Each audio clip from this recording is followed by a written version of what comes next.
setting fire to the stoner stereotype, sparking up candid conversations with cannabis researchers, entrepreneurs, and advocates.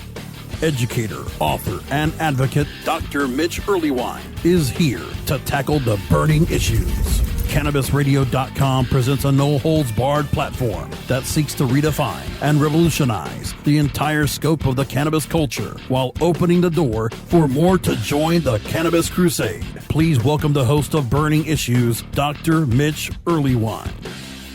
Hey, welcome to Burning Issues. I'm Dr. Mitch Earleywine. As many of you know, I'm Professor of Psychology and Director of Clinical Training at the University of Albany. I'm the author of the book Understanding Marijuana, published by Oxford University Press. I write the Ask Dr. Mitch column for High Times, and I'm chair of the executive board of the National Organization for the Reform of Marijuana Laws. Here on Burning Issues, we're here to burn away the myths with science. We'll have our regular segment, Self-Compassion in the Art of Activism, and today we're going to talk with Dr. Kevin Hill about his new book, Marijuana, the Unbiased Truth About the World's Most Popular Weed. Dr. Hill is at McLean Hospital, and he's part of the psychiatry department at Harvard Medical School. Thanks so much for joining us, Kevin Hill. Thank you for having me on, Mitch. Sure thing. Can you give us a feel about, how you came to write a book about cannabis? Sure. So I've been interested in marijuana for a while. I think I first got interested in a clinical way about 5 years ago or so at McLean. I was working in the partial hospital for people who've come out of detox, usually for alcohol or opioids. And what I found then was probably half of those patients would tell me that there was a time in their lives where they were using marijuana daily for years. And I wondered if we were able to get in there at that point with a treatment that worked, whether it be talk therapy or medication, how many of those folks would you see down the road? And I think that kind of got me interested clinically. I started doing clinical trials at that point. But then in educating parents, teachers, other healthcare professionals, just coincidentally prior to the medical marijuana ballot initiative in Massachusetts in 2012, I really began to see that there was a tremendous gap between the science of marijuana and the public perception, and that got me thinking that there was a niche here for a book. That's excellent. I got to admit, when I first saw the title, The Unbiased Truth, I was really suspicious, but you really took an even-handed approach, and I was really pleased to write a blurb for you there. Can you tell me how you sort of came to some of your conclusions about medical cannabis? Yeah, so really, again, one of the things that I say, I try to be as data-driven as possible, and I have to say that my positions with medical marijuana have evolved a bit over time, really in looking at the research. So I've looked at really every clinical trial that has involved various forms of marijuana or cannabinoids. And I think when you look at the data quite clearly, you see that although many people, most physicians frankly, would like to dismiss medical marijuana as a sham, the reality is that there are some conditions for which there is good evidence to support the use of cannabinoids or marijuana, depending on what's available from the FDA. And for those conditions really are five things. Number one, nausea and vomiting associated with cancer chemotherapy. Number two, appetite stimulation and wasting illnesses like HIV. So those are the two FDA-approved conditions, or two cannabinoids that are available that have those indications. But when you look at the data for the other medical indications, I think the three strongest ones are, number one, chronic pain, number two, neuropathic pain, which is kind of a burning sensation that you get in your nerves, and then three, muscle spasticity associated with multiple sclerosis. I feel quite confident that drug companies will be able to get new cannabinoids approved for one or more of those three things within the next several years, and I know there are companies that are pursuing it. The data is actually pretty good for these indications in the sense that there are multiple positive clinical trials, randomized controlled trials, for each of those three indications. I couldn't agree more strongly. And could you elaborate on the issue with spasticity? Because I think it's easy for folks to minimize that as a problem. Sure. So patients that have multiple sclerosis have a lot of muscular problems, and spasticity is kind of a general unease or inability to control what your muscles do. And really, of the three conditions that we talked about a second ago, when you look at the data for spasticity associated with MS, there are about 17, I think there are 17 randomized controlled trials looking at this. So there's rock solid clinical data, and I know that the American Academy of Neurology really echoed that same sentiment. So there's very strong data. I'm not a neurologist, obviously, but when you look at the data, it's quite strong, and therefore it's not hard to imagine that one of the pharmaceutical companies will get approval for a new cannabinoid for that reason within the next couple of years. I do talk to these patients myself sometimes, and the spasticity is a big issue with sleep, and it can make the difference between a horrible day and a good day to not have those muscle spasms waking you up in the middle of the night. Yeah, no, absolutely. And again, I'm not saying necessarily that medical marijuana or even cannabinoids are necessarily first-line treatments for these indications, but you want to have as many options as possible. And I've seen it many, many times that doctors and patients work together and they try first-line treatments, second-line treatments, and you can easily get to a point for chronic pain, for example, where it does make sense to have a trial of medical marijuana. And again, given what is available from the FDA, there is a certain window where it does make sense to use medical marijuana at this point. It's interesting because I know so many folks to the right of you who are really anti-medical cannabis and anti-cannabis in general, and yet so many to the left of you who are, eager to just free the weed in all bases. Do you have a stand on decriminalization or altering recreational use laws? I do. So the first point that you made is a good one, and it has been uncomfortable at times. Certainly, my take on the issue is that, as you mentioned, there are a lot of people who say marijuana is harmless. That's not true. Unfortunately, I do a lot of work in schools, and there are a lot of people who get into the schools before me and are really relaying the message that any marijuana use and you're doomed. That's not the case either, and kids know that, and I think that there's a credibility gap there. So what I say is that the answers with marijuana are often in the middle, and it's a very complex topic. So when you talk about those policy issues, so decriminalization, for example, I actually agree that decriminalization is a good idea. Small amounts of marijuana for personal use I don't think should be subject to criminal charges. So the reality is, when you look at the number of people who use marijuana, quote-unquote, responsibly, the numbers are quite high compared to alcohol, for example. I mean, most people who use alcohol, most people who use marijuana do it without a problem. So I think that if you're an adult and you want to use marijuana, I don't think you should be subject to criminal penalty. I think the problem that I have with some of the policies is that the implementation is not as good as it could be. We can talk about that in more detail. When you mention legalization of the recreational use of marijuana, again, I'm not a big person who's in favor of government bureaucracy, but I think this is a case where you have to look at this and say, this is the United States. As adults, we are allowed to make decisions every day to do things that are good for us or sometimes that are not so good for us. And I think this is a case where the same should be true. If somebody wants to use marijuana recreationally, I think that they should be allowed to do it. I think importantly, when you think about the policies, you also have to understand, I'm sure your listeners know, that the majority of people in the United States are in favor of legalization of recreational use of marijuana. So I would rather get to work right now and try to craft policies that are going to work, that are going to give people what they want while limiting the risks that are involved here. So I'd rather get out in front of it than get stuck with policies that don't work. And I think, unfortunately, in a lot of the states the 23 states in the district that have medical marijuana, and then the 4 states in the district that have legalized recreational marijuana, a lot of the policies are just not as strong as they could be, and therefore I'd like to think about ways that we can improve upon those policies. I know your book emphasizes some concerns about possession limits as one of the ways to improve policies. Do you have any apprehensions about folks owning an ounce? I think that when you talk about decriminalization and, again, people talk about possession of small amounts of marijuana really in public, and that's where you're going to get caught with it essentially. And so the point that I often make is that, again, a lot of things with marijuana, as you know, are not intuitive. To most people, an ounce is not a lot of something. People that aren't familiar with marijuana, they may think that an ounce is a small amount, but as you know, an ounce of a dried plant product is a considerable amount. So again, people use marijuana in many forms, but people are familiar with joints. If you think about joints being typically half a gram to a gram, according to the World Health Organization, for example, an ounce of marijuana, that's 56 joints or so. So as I like to say, if you caught me walking around with 3/4 of an ounce in public, mind you, I think that, that's probably not, most of the time if you caught me with a 3/4 of an ounce, it's probably not personal use marijuana. So I think that the spirit of the law would be better met if the limit were lowered. And so again, that's one of the problems that I have. I think that, unfortunately, a lot of policymakers kind of look at what their neighbors have done and that sort of thing and copy. They're not very original sometimes, and I think that the 1 ounce limit is a problem. I don't think, people... Okay, actually, I gotta take a break for our sponsors, and we're going to get back to Dr. Hill's further thoughts on cannabis dependence, its treatment, and possession limits. We're talking to Dr. Kevin Hill from Harvard University, and thanks for joining us on Burning Issues. More Burning Issues coming up after we blaze through these words from our sponsors. Your connection to quality cannabis insurance services is spelled Kaercher.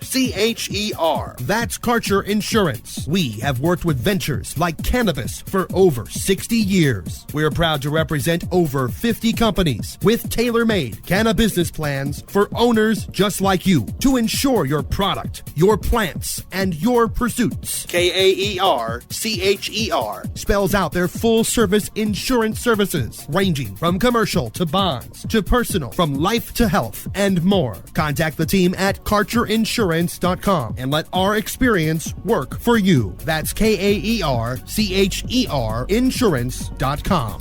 Contact Karen and the team at Karcher Insurance at 1-844-421-3560. That's 844-421-3560. It's time to check in with Doc Rob and the concierge for better living. We take a real, raw, inside look at healthier living while sharing great ideas and improvements for a better quality of life. The Concierge for Better Living will help informed, intrigued, and interested listeners like you make better choices for yourselves and your loved ones. The Concierge for Better Living with Doc Rob. Only on CannabisRadio.com. Hi, I'm Montel Williams. Most of you know me as a talk show host, but I'm also an author, actor, single father of 4, avid snowboarder, and I'm also a medical marijuana patient. Living with multiple sclerosis, I'm in pain every day. Medical marijuana is my last resort, and it helps me when all other drugs have failed. If you'd like more information about medical marijuana, you can contact the Marijuana Policy Project at mpp.org or call 1-877-JOIN-MPP. Time to fan the fire on some more burning issues, only on CannabisRadio.com. Hey, we're back with Burning Issues. I'm Dr. Mitch Earleywine, and we're talking to Dr. Kevin Hill of Harvard Medical School, author of Marijuana, The Unbiased Truth About the World's Most Popular Weed. And Dr. Hill was elaborating on his concerns about folks having more than basically an ounce in possession. Was there more you wanted to say on that, Kevin? Yeah, I just think that, again, to kind of summarize my concern with that, I think an ounce is a considerable amount of marijuana, and so possessing that in public, most of the time, I think that the question becomes, is that a personal amount for use? And I would say that the spirit of the law, while I'm in agreement with the idea that you should have the ability to carry small amounts of marijuana, I don't think an ounce is the best limit there. I would like to see that lowered. I think that if you lowered it to a quarter or a half or something like that, you would still meet the spirit of the law, but you would be, in a better sense, kind of protecting against the ability to distribute marijuana. So it sounds like public sales is more your concern than actual amounts so much. Absolutely. Again, it's one of those things that if you're doing what you want to do in the privacy of your own home, I don't have a problem with that. It's, the people that I see, unfortunately, often get in sticky situations with the law because they are, in fact, trying to sell. I gotcha. And then I know you're extremely apprehensive about cannabis and DUI and that driving literature. Can you elaborate on that? Sure. So again, while I'm in favor of the idea of legalizing recreational use of marijuana, there's some things that I would like to see ironed out ideally before we do that. And I think the driving issue is a big one. So right now we don't have the 0.08 blood alcohol content equivalent for marijuana, and probably more importantly, we don't have the technology to test for it in the field. So alcohol and marijuana are processed by the body in different ways.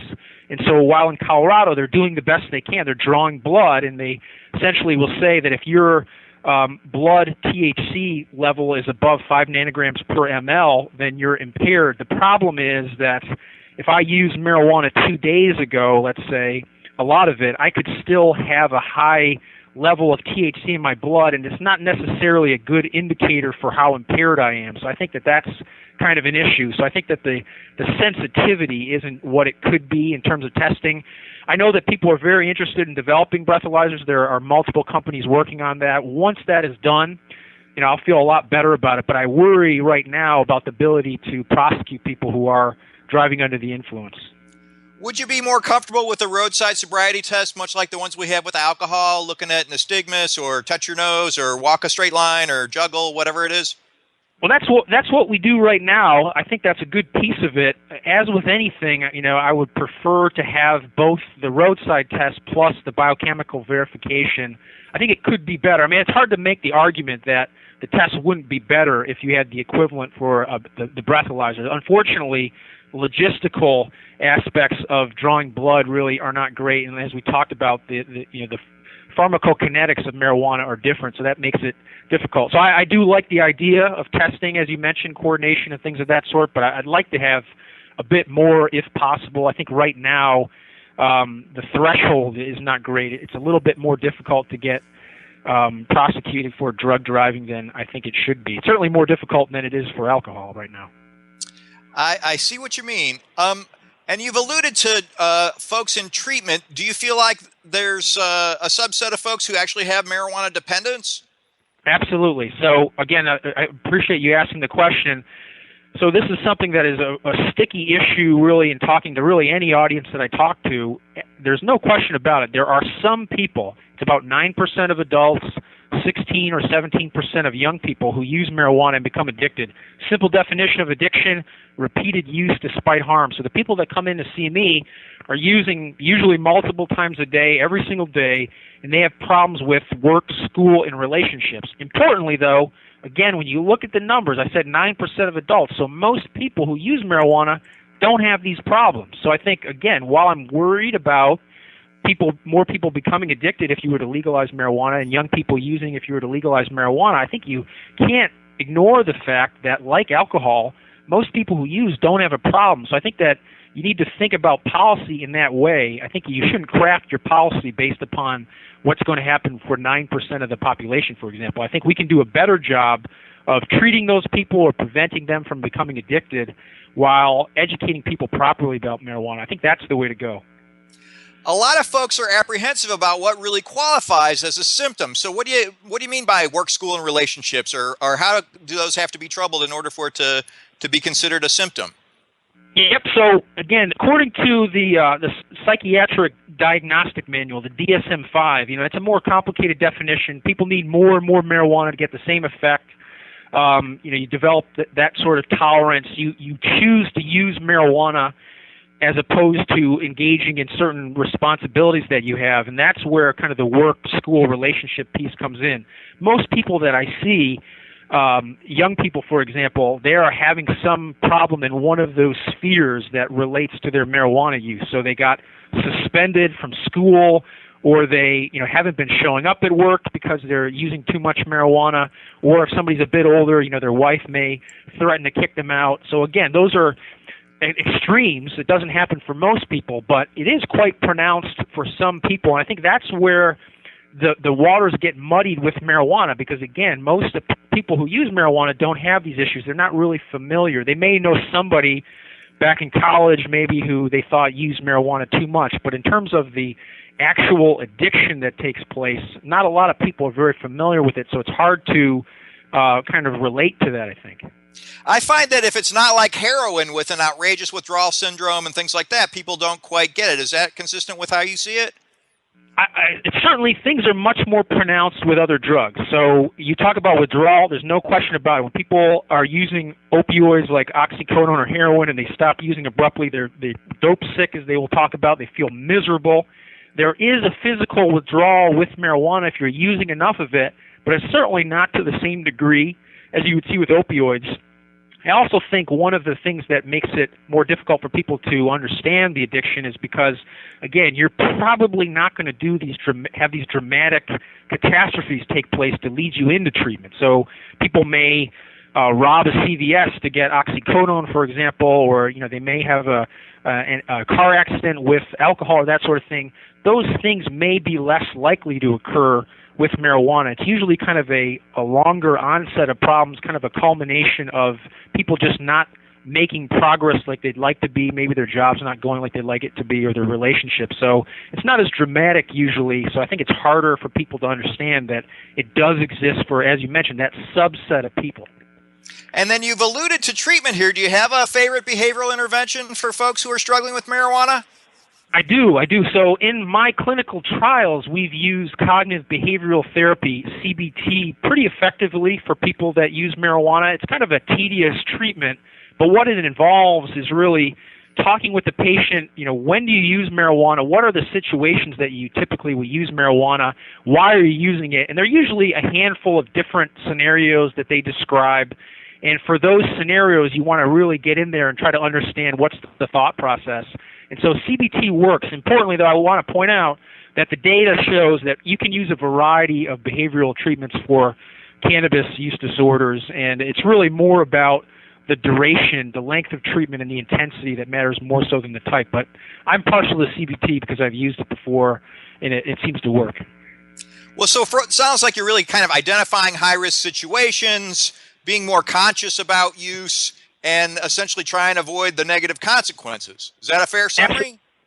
Absolutely. And so, again, when we talk about CBT, we talk about the situations that you use in. What are the thoughts there? People will say, look, if I'm going to watch my favorite show, I have to smoke before I watch the show, that sort of thing. And then, as you mentioned before, what are high-risk situations? So anybody that may be coming into a situation where a lot of people may be using cannabis, if marijuana has been a problem for you, you should be thinking about that, and just being prepared to encounter that kind of situation puts you in a better position to be able to avoid it if that's what's best for you. And so, like you said, just being cognizant of where things may be high risk is a big piece of CBT. Well, we've had a delightful discussion here with Dr. Kevin Hill of Harvard Medical School, author of Marijuana, The Unbiased Truth About the World's Most Popular Weed. Well, Kevin, I got a feeling we'll have to do this again sometime, man. Yeah, no, it was fun. I appreciate it. I appreciate the opportunity. All right. We're going to be back with Self-Compassion in the Art of Activism. Please stay tuned. More burning issues coming up after we blaze through these words from our sponsors.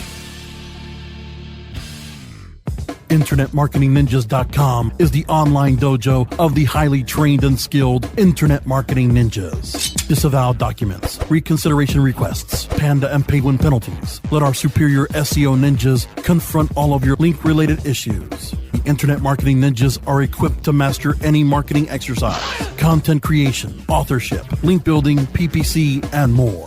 Plus, build more buzz for your brand with our social media marketing strategy. Discover all that the Internet Marketing Ninjas can do for you. Visit the online dojo now at InternetMarketingNinjas.com. Hi, I'm Montel Williams. Most of you know me as a talk show host, but I'm also an author, actor, single father of 4, a fitness writer, avid snowboarder, and I'm also a medical marijuana patient. Like many of the million people who are living with multiple sclerosis, I'm in pain every single day. And sometimes my nerves are so raw that if you brushed up against me in an elevator, I'd scream. I can't sleep at night from the pain, and sometimes the spasms in my legs are so intense they will wake me up throughout the night.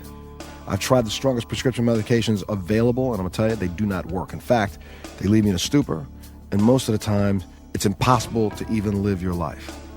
Now, I've tried medical marijuana, and I'm going to tell you something, it works. If you'd like more information about medical marijuana, you can contact the Marijuana Policy Project at mpp.org or call 1-877-JOIN-MPP. Cannabis commerce continues to cultivate new markets for adventurous entrepreneurs. CannabisRadio.com welcomes the adventurous to Cannabis and Commerce. Presented by GreenBiz.com. This show brings together cannabis entrepreneurs and industry experts to discuss today's important cannabis issues. Our discussions will chronicle the challenges faced by cannabis owners and the battle surrounding cannabis nationwide. Cannabis and Commerce. On demand anytime, only on CannabisRadio.com. Time to fan the fire on some more burning issues, only on CannabisRadio.com. Hey, we're back. It's Dr. Mitch Earleywine, and thanks for tuning in to Burning Issues. we've got our segment, Self-Compassion in the Art of Activism, a message for how people like you and me can live, learn, and love a little better. Today's segment is a controversial topic, busyness. My friend Bob Mankoff, he's got a famous cartoon about busyness. It's a guy standing at a desk looking all busy and important in a suit, and he's got a phone in his hand. He's obviously trying to schedule something, and he says, "How about never? Is never good for you?" Bob's a delightful guy. He even named his memoir, How About Never Is Never Good for You. So check out the book. It's a great read. Even Bob will confess, though, that sometimes he can't say no when it comes to taking on too many projects. When he really should say, how about never, he sometimes says okay. And you know what happens then? He ends up too busy. I'm afraid we all know it. How many times have you looked at your to-do list and wanted to just burst into tears? Being busy has become like some kind of badge of honor now. It's like there's a competition to see who's got the longest to-do list. Friends who used to get together to just chat now spend their time to-do list waving. Mine's longer, mine's longer. It's as if somehow we're having more to do in a day and that just makes us more important or valuable. But there's no Nobel Prize for busyness. There's still no busy category at the Academy Awards. And as busy as we get, we're bound to be missing something. I want to emphasize a better way. Taking time for yourself is a sign of wisdom, not weakness. I'm sure you've got friends telling you how busy they are, and they rattle off their list. And we usually all just nod. But what would happen if we said, wow, I'm sorry, or even, what a horrible way to live? If nothing else, I bet they'd stop droning on about their lists. But there are a few other things we can do to feel less busy and be less busy. First and foremost, let's talk about saying no. Every language has a word for no. It's there for a reason. Maybe you can say it, maybe you can't. Practice makes perfect. Start with the little things and say no to them, and you can work up to the big things and say no to those too. If you can't say no, how about just a delay? We all know how putting things off is a great way to never do them all. This might work in our favor for a change. And what if you said, Dr. Mitch told me I can't say yes. I've got to have a 24-hour waiting period. Or you use some of my favorites like, send me an email, or the classic, let me get back to you. My theist friends say, let me pray on it first. My New Age friends say, I got to check my signal first. There must be something you've got to do first, and it doesn't have to be say yes. If you still want to do whatever it is after 24 hours, maybe you really could do it. Maybe you really want to. But if you've already forgot about it, or the relevant people never call, it's probably not worth your time. And what happens if it didn't get done? Or at least it didn't get done today? If nobody's going to die, it probably can wait. In addition to saying no, there's doing one thing at a time. You might still do as many things in a day, even if you're just doing them one at a time. And you'll probably do them better, and you certainly won't feel so busy. What happened to doing one thing at a time? I was watching a show with my wife and kids, and I turned as I was laughing at something, and I saw all three of them were toying with their gadgets.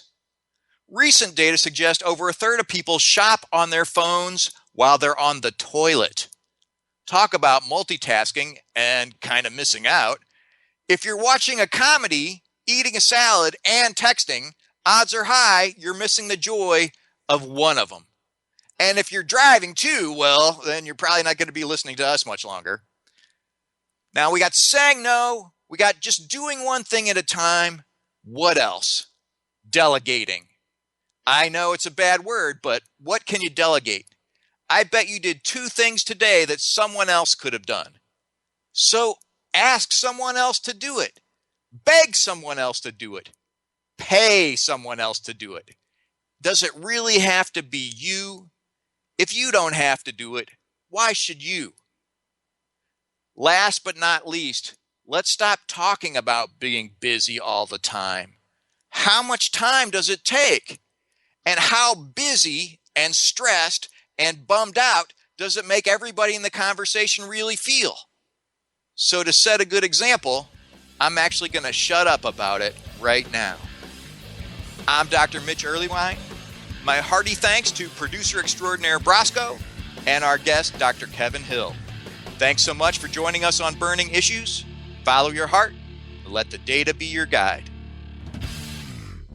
The opinions expressed on this Cannabis Radio Network program are those of the guests and hosts and do not necessarily reflect those of the staff or management of Cannabis Radio Network. Any rebroadcast or retransmission without proper consent of the Cannabis Radio Network is prohibited.